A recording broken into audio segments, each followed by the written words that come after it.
everybody. We are back. My next guest starred with Eminem in the movie 8 Mile, and now you can see him on the hit NBC series ER. Please welcome Mekhi Phifer.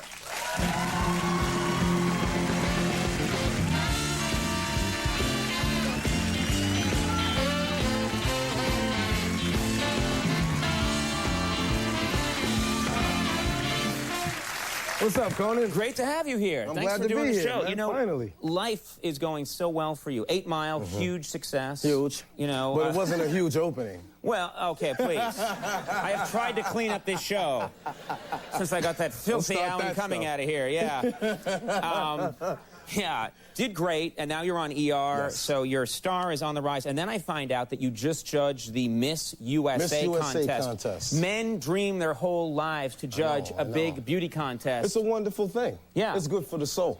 I didn't realize it was such a spiritual experience it's a very for you. spiritual experience. Well, what's your favorite category to judge? I like the swimsuit, obviously, and because that's the easy answer. The easy answer. I like it when they're dressed as beekeepers. I like when they have giant tents over them. No, so obviously the swimsuit, obviously, because you can see what's going on, and then you got the you can see what's going on. You can see what's going on. What a nice way to put it. Yeah. The nightgown category. I didn't know there was a nightgown. Yeah, they have like a nightgown thing where they dress in nightgowns and parade around and do all sorts of lovely things. Are you sure this was the Miss USA contest? I'm pretty sure. You sure you just didn't wander into somebody's house? Wander to a strip club? Like, yeah. And then the part where they dance around the pole. Right. And then they charge me a drink for, covered for drinks. Now, what is your criteria like? What are you looking for? Do you really paying attention to the talent it's late part? night, but I'm an ass and leg man myself. All right, okay. There you go. I'm an ass and leg. I see my man up there was clapping. He feels me. Well, if he felt you, I'm sure he would be clapping. Yeah. It's a dirty show tonight, and I'm just going with that. Let's go with it. Let's run with it. But what about the talent part? Did you not even really care about that, or were you just focused on I cared about it. Yeah, I don't remember any of the talents, but I cared, I was in the moment, I cared in the moment. Right, so when someone was there playing a cello, you went out and got a sandwich. Right, okay, that's nice. So you had this experience. It was very nice. Also, let's talk about 8 Mile for just a second. Okay. Okay, in 8 Mile, you played Future. Yes. This is a big role for you. Yeah. I actually got to play the role that you played in 8 Mile. Did? Yeah, we did a version with Triumph, the insult comic dog. And I'm up for many awards. I want to see if you think I did as good a job. Yeah, exactly. I want to see if I got as many accolades playing your character as you did. Let's take a look. If you had one shot to have everything you ever wanted. Bring it on, bitch. Poodles. You suck! Terriers. Those Chinese dogs with the bald asses. Gonna get buried again, man! I can't bother anymore! What? You're a genius, Steve! You want to live in this town for the rest of your life? What do you think? Do you think I brought anything to the role? Yeah, I see an Oscar in your future. You see an Oscar? I see an Oscar Very in your nice, future. yeah. Yes, for best wig, yeah. Yes, exactly. Very believable. Thank you, thank you. You're intimidated by me now as an actor. I don't know what to do.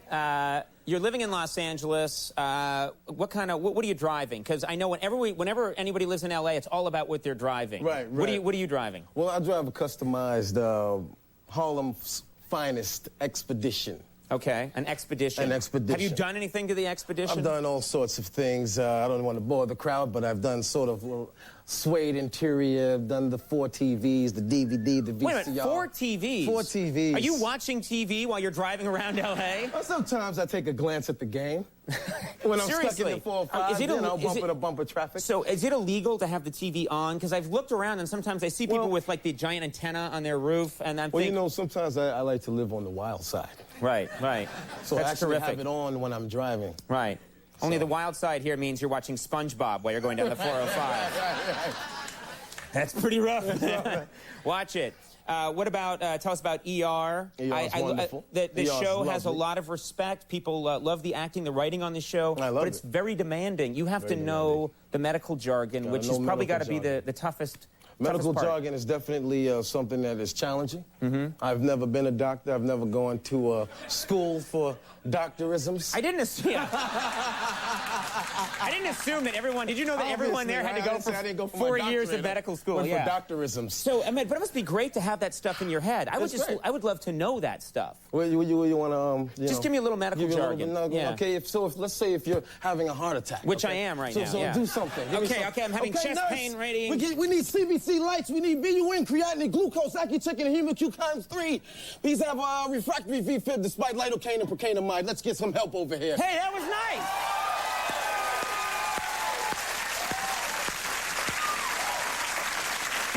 That was great. I do my best. And then my line is, I have no health insurance. And then you say, oh, this man is dead. Flatline him. And then you say, nurse, forget that. None of that stuff. Get the hell out of here. That was really impressive. That was amazing. Why don't you come on the show one day? Yeah, great. I'll talk to John Wells. I'll slip him a brown envelope, and you come on through. A very pale Irishman just collapsed. There's nothing we can do for him. He's over 9 feet high. He's got orange hair. There's nothing we can do. We must enlarge his opening. No, we mustn't. He has a huge opening. All right, we've got to stop. All right, we've got to show restraint. Let's do it. And not go there anymore. All right, let's stop it. The 200th episode of ER. Yes. The 200th episode, do you guys have a party?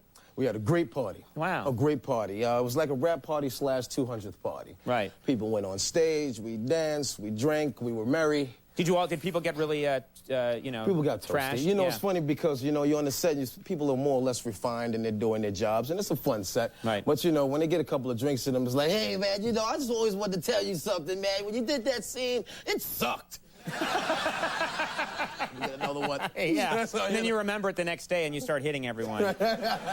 The 200th episode of ER airs Thursday night at 10 on NBC. Mekhi, you got to come back. Great cast. Mekhi Phifer, everybody.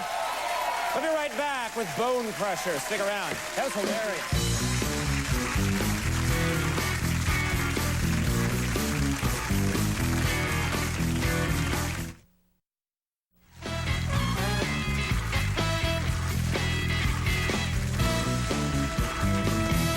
All right, everybody.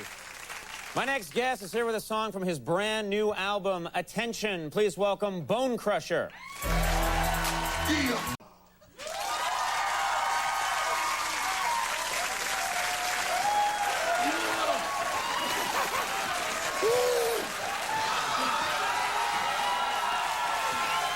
Take a break. Bone Crusher, everybody. We'll be right back.